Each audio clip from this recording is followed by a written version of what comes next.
mà chú bắt đầu thật sẽ tác xung đủ về em anh à. Sa cái này bốc xí đâu á? Bốc cái đủ bốc xí cấp bảy bốc xí đâu á?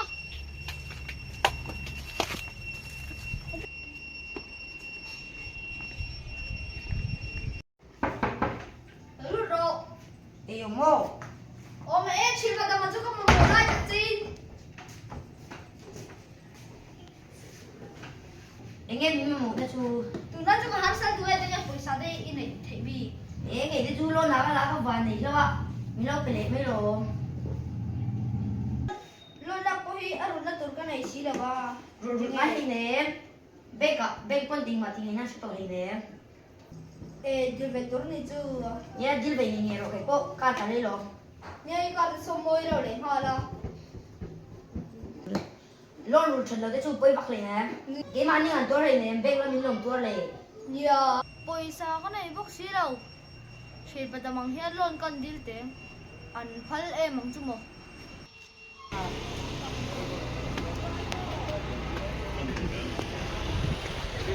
Rồi ngân đi tiếng.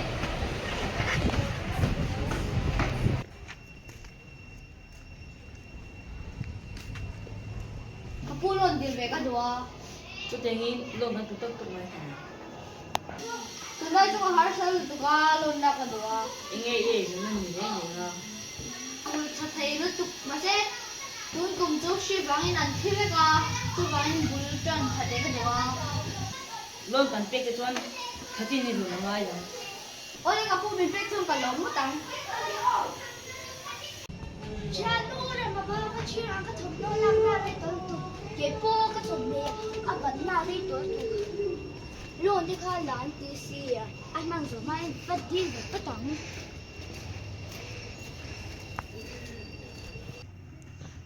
ít các mẹ ôi nó lu này mày bắt cái là xin này bắt đây tụi cái này nó chẳng biết là gặp bình châu ít gì đèn đấy đi Indo như là gì cái là đấy đâu cả đi đến mất ta đi khờ lắp cái đấy đâu mình biết lại cái đồ tôn châu nhỉ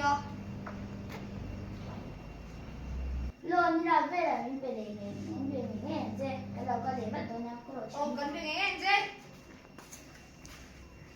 cái này nó thì về ra bắt đầu short nữa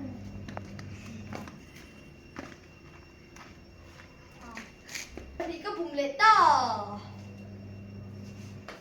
thấy có một ra đi tàu bốc ạ lô lao trong con này thấy mấy lồm và hẳn môi tặc ê khoan con mua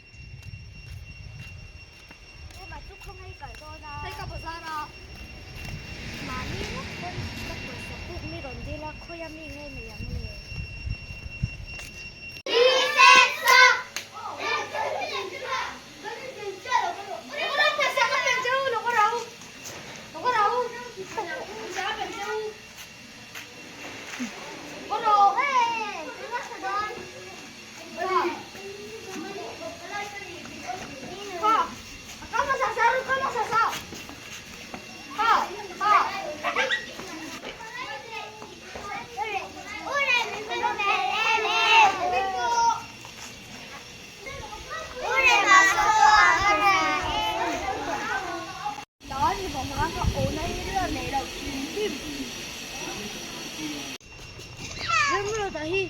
NLUP là nó baka SEDP là nó baka muốn mà bên nó cái lon nó ở đi lệ baka luôn buông hồ xe ở đinh thoát thang là nó thật thế mấy nia tiếng không đi cái ngày cắt tràn tôi nó đông thì anh nó trăng rồi cái giờ băng ở lại về đó xí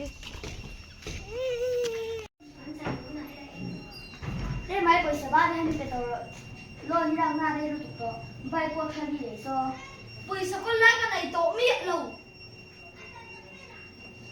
không ai luôn làm cái kha băng dấu vết tổ bay nghỉ sập lầu luôn tụi mấy cần mua mấy mấy tụi nó lầu police này nó report tụi nó thế dù để mình report rồi mình report tập cái nhang ngò tí chi đậu phiêu không em cũng không chiến đoàn về rồi. Lúc này tổ cho nên mình không thể hi hay tổ à. Ê ta ca mà như khăn trên mà kha ba còn cái chim này à ba là người sập bốc xí đâu à luôn tới kha là mang dấu để phách tôi nhà chung Nè cái tổ mà không đến nhất bên lâu đấy nè.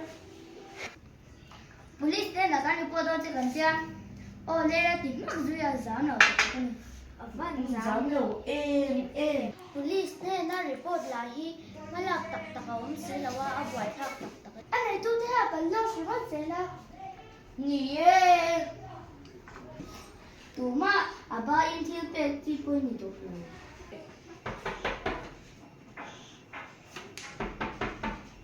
lâu rồi. Ê hey, bên ngoài chẳng ai in này khác rồi. Ê anh em ơi, tao lâu rồi kêu. Ok, cô lên. ตำรวจเฮ้ยโดนดูชัดตัวแล้วไปไปหนีกันนี่เก่าตัวโดนขาจนนี่ดูให้ง่ายตัว Nè, nè rồi cái tung tuồng, cái bố em mà cái rắn rồi thấy là anh đi. อีรู้เทแล้วจวนอีมึงเตะโพสจานเทมีอ่ะอีรู้เทแล้วจวนก็ตายจงจ้างให้กันเทโลตัง Ôi cái lâu rồi nghe là đi à. Rồi mà lệ đà mà khác. Bên là mình lộn rồi thầy lầu vàng in với người la nhận cầu à. anh ba tên là khăn ba anh chi anh nghĩ cho anh hiểu rồi là hạ để bốc xí đâu Anh ba tới khi anh phải thầy xí lầu. chú nhang reman nụ pin à chân đây nè ra mà nó sẽ đấy này là toan rồi đây là mấy mấy lại thì Rồi thầy lầu cho lộn tới khi lạc lầu mấy tuổi.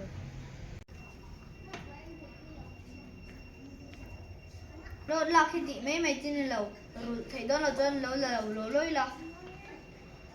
Tu nó cái lon chú, rồi ngay cần tung tuồng này.